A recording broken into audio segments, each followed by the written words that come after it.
सबसे पहले दोस्तों आप सभी को वीएम टेक इन्फो यूट्यूब परिवार की तरफ से मैं विशनदान चारण आप सभी सीएसपी भाइयों को दीपावली की बहुत बहुत शुभकामनाएं और नए वर्ष की हैं जो कि आपको बहुत बहुत शुभकामनाएं देता हूं। तो दोस्तों आज का ये वीडियो बनाने का मकसद ये है कि आप लोगों को मैं नए वर्ष की शुभकामनाएं दे दूं और साथ ही एक हमारे सीएसपी सेंटर पर एक नई अपडेट है जो कि सामने आ रही है, तो इसके बारे में आपको जानकारी दे दूं।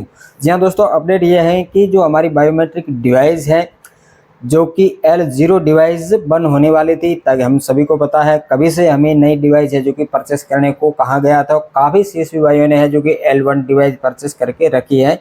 कुछ सीएसपी भाई ऐसे भी होंगे या फिर उनके ऑपरेटर जिनके पास L1 डिवाइस नहीं है। अगर आपके पास L1 डिवाइस नहीं है तो दोस्तों कल से है जो कि आप सीएसपी पर किसी भी प्रकार का आईपीएस ट्रांजैक्शन नहीं कर पाएंगे और आपकी आईडी अगर आधार कार्ड से आप लॉगिन होते हैं तो आप आईडी को लॉगिन भी नहीं कर पाओगे L1 डिवाइस के अलावा। तो चलिए दोस्तों चलते हैं कंप्यूटर स्क्रीन पर और मैं आपको प्रैक्टिकल बताता हूं कि किस तरीके से आपको L1 डिवाइस है उसको कनेक्ट करना है। उसके बाद है जो कि आपको इसमें एक और प्रॉब्लम हमें देखने को मिलेगी, क्योंकि एपीएस ट्रांजैक्शन और सीआईपी ट्रांजैक्शन दोनों में अब दो डिवाइस आपको यूज करनी पड़ेगी जब तक दूसरी अपडेट ना आ जाए। क्योंकि दोस्तों एपीएस में केवल L1 डिवाइस काम करेगी और सीआईपी बेस अगर कोई ट्रांजैक्शन आपको करना है तो फिर आपको L0 डिवाइस पुराने वाली है उसको ही यूज करनी पड़ेगी। तो ये प्रॉब्लम आपको कल से देखने को मिल जाएगी, क्योंकि ये प्रॉब्लम आज ही शुरू हो चुके हैं। लेकिन आज काफ़ी सीएसपी भाई हैं जो कि आज छुट्टी रखते हैं, हमारे हिंदू त्यौहार है दीपावली का, और एक दूसरे के घर जाके बधाई देना, और आज हमारी जो प्रतिष्ठान है वो सारी मतलब बंद रहती हैं। तो आज कोई भी इस काम नहीं कर रहा है, तो आज इस वीडियो के देखकर आप समझ ले सीख ले कि कल सुबह है जो कि आपको क्या करना है। अगर आपके पास L1 डिवाइस नहीं है तो आज ही आप कहीं से उसका जुगाड़ कर लीजिएगा। तो चलिए दोस्तों चलते हैं कंप्यूटर स्क्रिप्ट में और प्रैक्टिकल करके हम देखते हैं कि दोनों डिवाइस को कैसे यूज करना पड़ेगा और क्यों यूज करना पड़ेगा। तो चलिए दोस्तों चलते हैं कंप्यूटर स्क्रीन पर। तो दोस्तों हम आ चुके हैं हमारी कंप्यूटर स्क्रीन पर और जैसे कि दोस्तों यहाँ पर आप देख सकते हैं ये पुराने वाली डिवाइस है L0। अभी तक मैं इसी को ही यूज कर रहा था और आज भी अभी ये मशीन कनेक्ट की हुई है। तो चलिए अब दोस्तों हम आईडी को लॉगिन करके देखते हैं किस तरीके का एरर है जो कि हमें देखने को मिलेगा। इसमें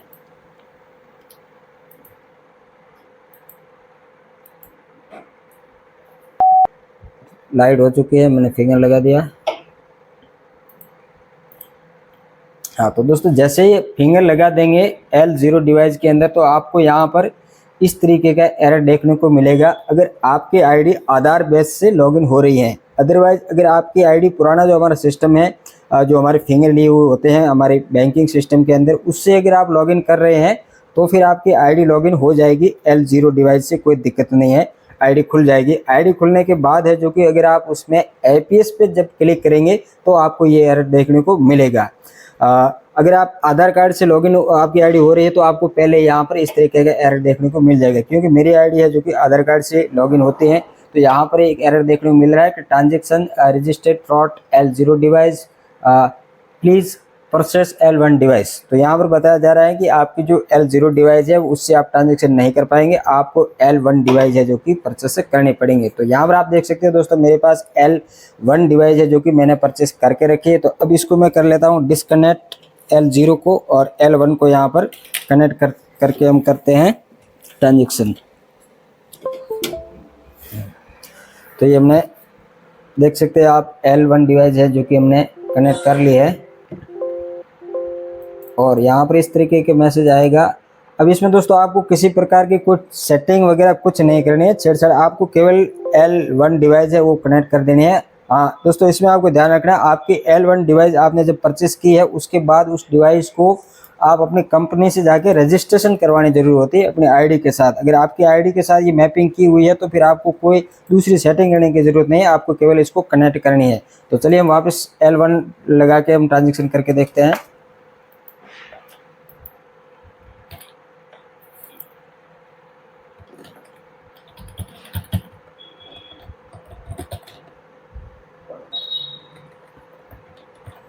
अगर दोस्तों आपके पास परचेस की हुई है तो बहुत अच्छी चीज़ है, अगर आपके पास L1 डिवाइस परचेस की हुई नहीं है तो फिर कल आपको प्रॉब्लम होगी क्योंकि आप ट्रांजैक्शन नहीं कर पाएंगे। और अगर आपकी आईडी आधार से लॉगिन नहीं हो रही है तो फिर आप लॉगिन भी नहीं कर पाएंगे। अदरवाइज जिसकी डायरेक्ट लॉगिन होती है तो वो L0 से लॉगिन हो पाएंगे और CIF से ट्रांजेक्शन जरूर कर पाएंगे, लेकिन APS से ट्रांजेक्शन वो नहीं कर पाएंगे। तो ये नई डिवाइस है, देख सकते हैं आप। और ये देखिए लाइट चल चुके हैं और हम फिंगर यहाँ पर लगा देते हैं। जैसे फिंगर लगेंगे ओके बटन पे ऑटोमेटिक हो जाता है और आप देख सकते हैं हमारी आईडी है जो कि लॉगिन हो चुके हैं। अब दोस्तों इसके अंदर क्या हम APS का ट्रांजेक्शन करके आपको मैं बता देता हूँ, ठीक है। APS पे हम जाएंगे,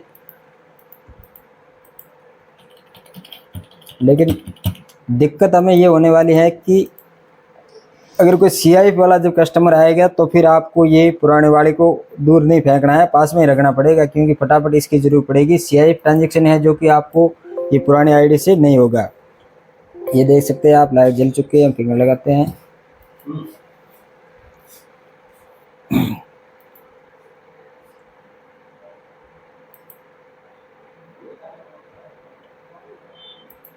तो आप देख सकते हैं APS का ट्रांजेक्शन इसमें हो रहा है। अब दोस्तों मैं आपको एक CIF ट्रांजेक्शन करके हम देखते हैं कि इस नई L1 डिवाइस के अंदर CIF से ट्रांजेक्शन हो रहा है नहीं हो रहा है। ये मेरे पास अकाउंट नंबर है और हम यहाँ पर CIF नंबर लगा देते हैं।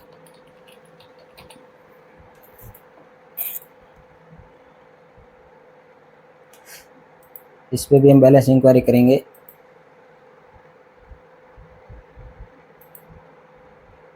तो यहाँ पर आप देख सकते हैं फिंगर लेने को बोल रहा है। जैसे हम फिंगर पे क्लिक करेंगे तो इसमें लाइट है जो कि बिल्कुल नहीं जल रही है और इस तरीके का एरर है जो कि आ जा रहा है। आप देख सकते हैं ये एरर आ गया, मतलब कि डिवाइस यहाँ पर कनेक्ट है ही नहीं, ऐसा एरर आ रहा है। तो अब क्या करेंगे, इस डिवाइस को मैं रिमूव कर देता हूँ और अभी पुराने वाली हमारे पास जो डिवाइस है इसको लगा के CIF से हम ट्रांजेक्शन करके देखते हैं, ठीक है। इसको अब कनेक्ट कर लेते हैं। तो ये पुराने वाले डिवाइस वापस कनेक्ट हो चुके हैं। अब इससे हम एक ट्रांजेक्शन करके देखते हैं।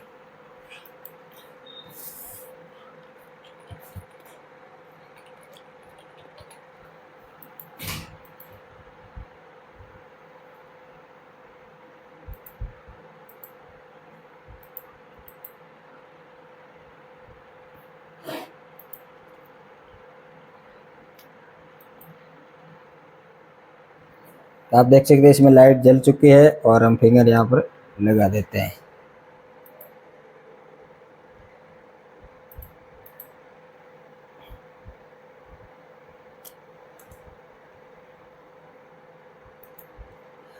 तो दोस्तों इस तरीके से आप देख सकते हैं। अब हमें दिक्कत ये होने वाली है कि अगर हमारे पास कोई CIF का कस्टमर आएगा तो उसके ट्रांजेक्शन करने के लिए दोस्तों यहाँ पर पुराने वाले डिवाइस को हमें यूज करना पड़ेगा और APS के जो ट्रांजेक्शन करने हैं तो उसके लिए हमें जो नई वाली L1 डिवाइस है इसका उपयोग करना पड़ेगा, यानी कि 2 डिवाइस को अभी हमें इस्तेमाल करने पड़ेंगे।